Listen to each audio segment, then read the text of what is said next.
The standard commitment to work at the Humanitarian Suicide Hotline is 6 months.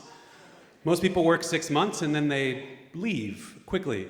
Some people volunteer, like a few make it a year. Nobody really goes beyond a year. I was a volunteer there for 4 years because I'm an idiot. It started when I was 22 years old and I was young and I believed in things because I was 22. And I thought maybe I could help the world. I wanted to help people because I was young enough to believe I could, or that if I could, that I would want to.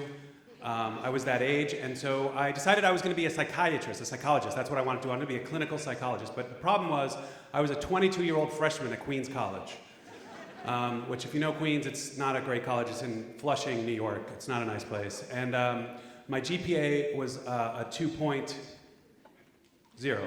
2.0. So. And I was 22, so I was going to have some problems getting into a master's program, which is very competitive for clinical psychology, so I decided I needed some work credit, internship, something to help me out, some leverage, so I decided to volunteer at the Humanitarian Suicide Hotline. So I show up one Saturday, Sunday morning, or Saturday at 8 a.m., and I walk into this church on the Upper West Side of Manhattan, and I walk inside, and there's a bunch of people milling about, but I see this guy that's clearly the guy in charge. He's sitting on the desk, he's sort of like an ex-hippie turned a little corporate. He's got like a flannel shirt tucked into khaki pants. You know what I mean? He's dipping a chamomile tea bag into an NPR cup. I know who this guy is. I get it. He's a vegan who drives a BMW. I know it. So clearly he's in charge. He tells us his name is Glenn. He's like, hey, check it out. All right, my name's Glenn. And then he thanks us all for coming and says, hey, even though we're in a church, you know, I just want you to know we're not affiliated with any sort of religion or God. So if you're here for that, let me just say straight out, if you're here for God or any sort of politics or religion, you should leave now. And right then, like some old dude in the back just goes, see ya, and walks out the door. And then he sits down, and even though he's got this like corporate Jewish metrosexual hippie thing going on, he's also got a little bit of a Louis Gossett Jr. drill sergeant thing going on. Because as soon as he starts a training class, he's starting to weed people out. People start dropping. There was this one guy who was sitting in the back of the class and was drinking a 40 of beer. The class, I should say, was at 8 a.m. again, just to point that out. So he was gone. There were these two teenage dudes from Queens who every time they talked, they were like, hey, douchebag, and then they'd high five.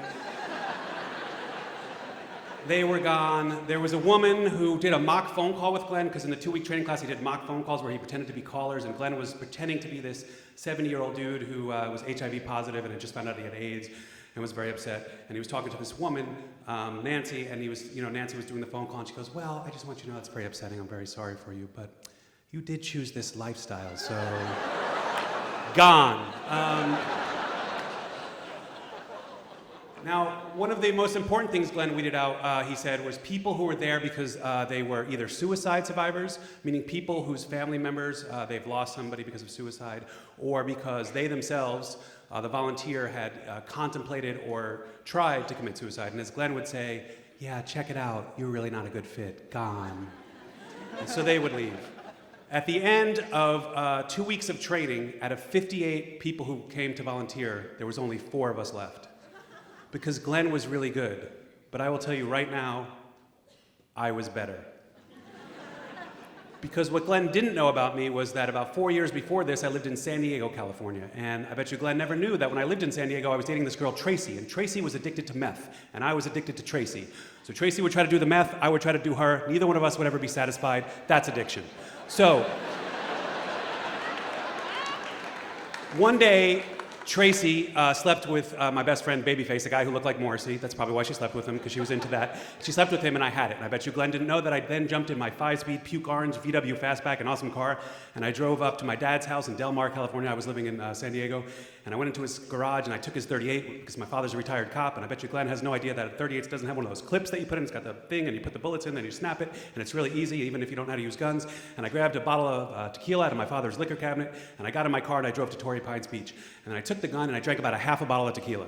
And I bet you Glenn has no idea that a gun like that is really easy, because if you pull the hammer back, it sort of like has a hairpin, like you can just tap it and it's gonna go off. And I took the gun and I stuck it in my mouth. And I'll bet you Glenn has no idea how good it feels to stick a loaded gun in your mouth. It feels incredibly good. I'm not a hand-ser. Things aren't going good for me. I'm just pointing it out. Like, just saying it right now in front, it feels good to have control, to say like, I'm gonna put a gun in my mouth and I'm gonna have some control over something. And I sat there and I put the gun and I was trying to contemplate doing it, and then tequila makes me a little dramatic, and I threw up. I'm not a good drinker. I want to be the guy that drinks a bottle of tequila, but it's not me. I'm not Bukowski. I'm Dr. Phil. And I threw up all over the gun. And there's nothing that sort of snaps you out of a suicide impulse than throwing up on a gun. It really just sort of clears your head. And I took the gun out, and I thought to myself, well, at least I know I'm not the type of person that's going to pull the trigger, which I don't know. For me, it's something I had to find out that way. And it also snapped me out of the suicide, and I felt really good, and I felt like this moment of clarity, and I wiped the throw up off me, and I got out of my car, and I was in Torrey Pines, beautiful beach, and I went into the water. It was late at night, beautiful full moon, and I went in the water, and it was like perfect, and I had what for me was a perfect life moment. I sat there under the full moon, in the water, just feeling really good, the waves sort of washing over, and I realized that's what life is. That's enough for me, because there's these moments of beauty, like moons and oceans, and then there's moments of horror, and then it's good again, and then it's horrible and kicks you in the face, and then it's good again, and then it's horrible in a pigsty, because that's what life is, but then for a moment, it's good, and for me, that's enough. But I bet you Glenn didn't know any of that, because I never told him. So at the end of 2 weeks of training class, out of a series of 58 people, 4 of us are left. Now we walk into the training room, and there's the hotline room, and just to give you an idea what it looks like, there's 3 desks with phones, there's a couple plants, and there's a couple things that hang on the walls. There's a list of phone numbers, there's Glenn's home number in case you need him, there's poison control, and then there's 911, in case you forget what 911, the number for, shouldn't have to write that down. And then there's a sign that hangs on the wall that says the motto of the hotline, which is shut up and listen. Big block letters, shut up and listen. And that is an amazing expression to me. That is exactly why I stayed there for 4 years. Because after 6 months, I got my certificate, I was free to leave. But I ended up staying for 4 years because of that thing. Because it made me feel good to work there for 2 reasons. One, listening to people's problems on the phone, you start to feel to yourself, you know what, I don't have it so bad. These people have it a lot worse. To me, it's like if you go to the park and you sit on a bench and you look down and you see a squirrel and you say, well, at least I'm not a squirrel. You know what I mean? It's something.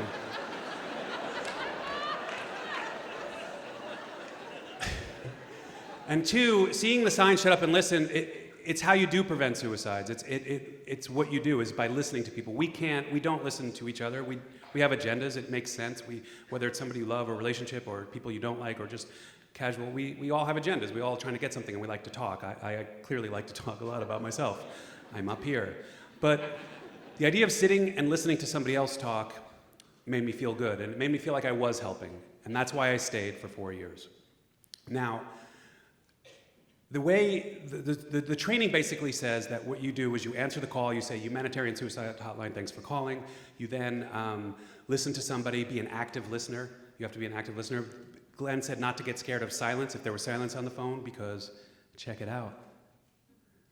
Silence is a form of communication, right on.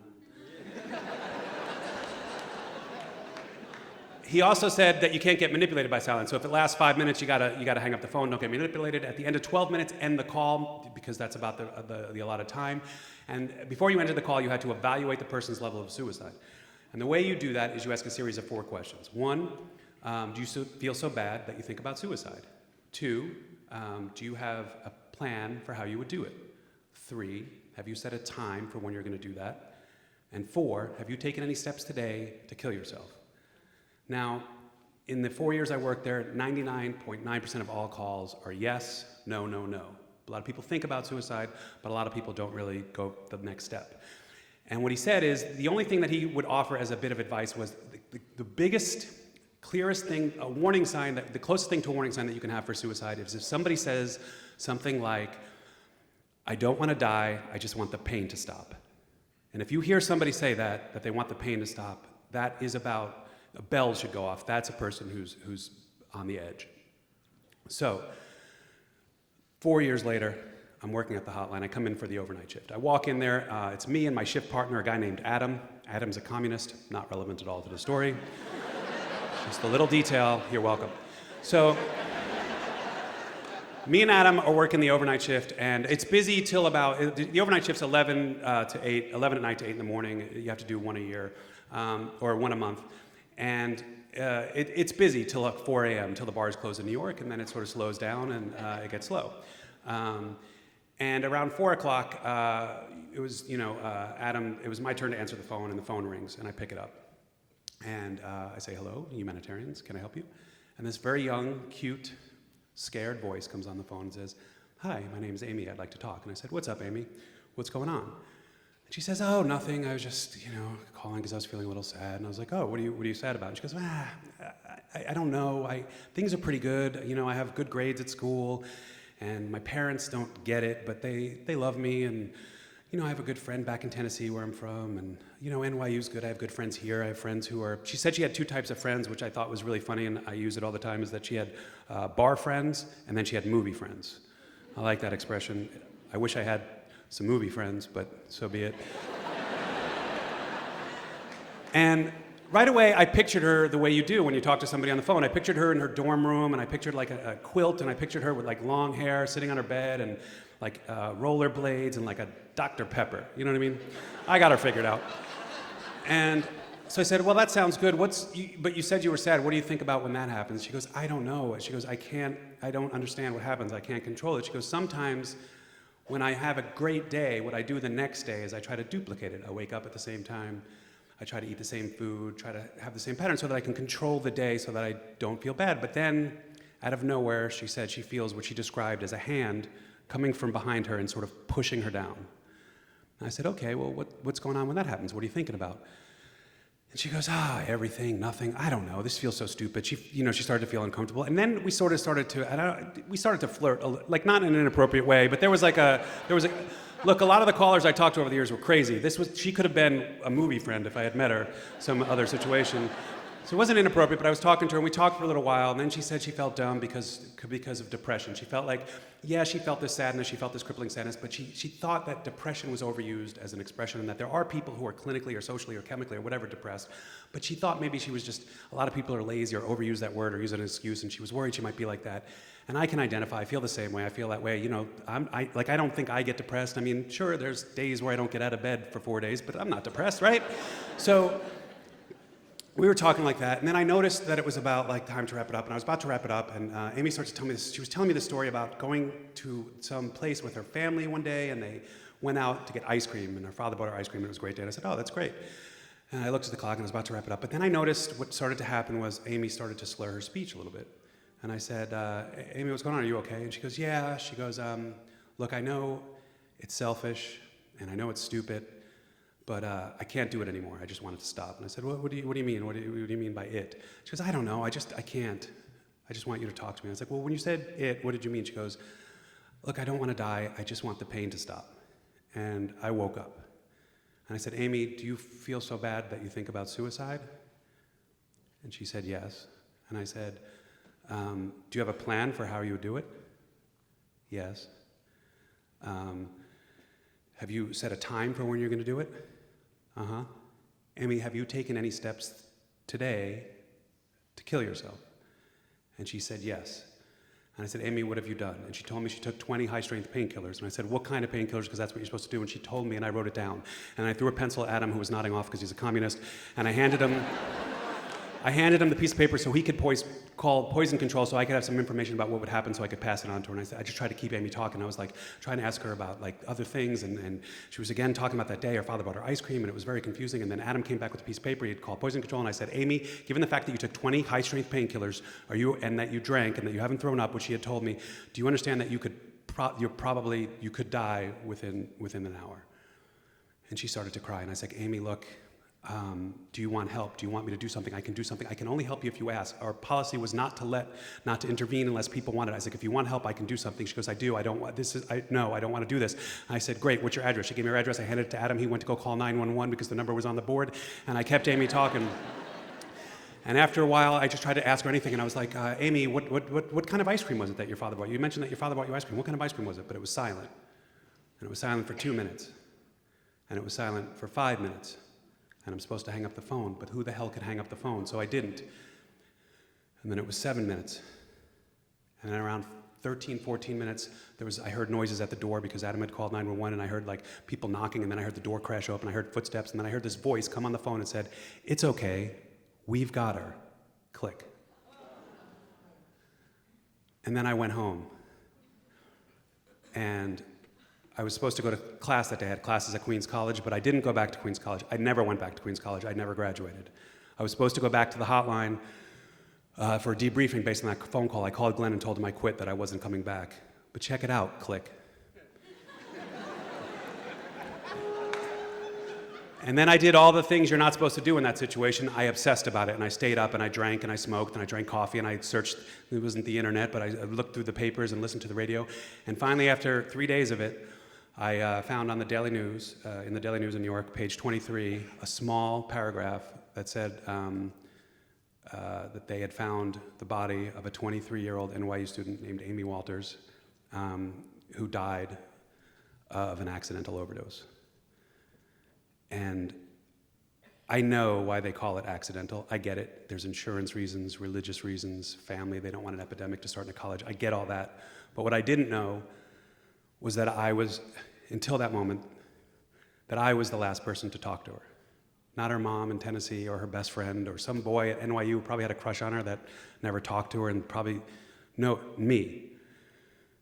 And I wanted to call her family, and I wanted to try to go down to the funeral, but I knew it was inappropriate, and so I didn't.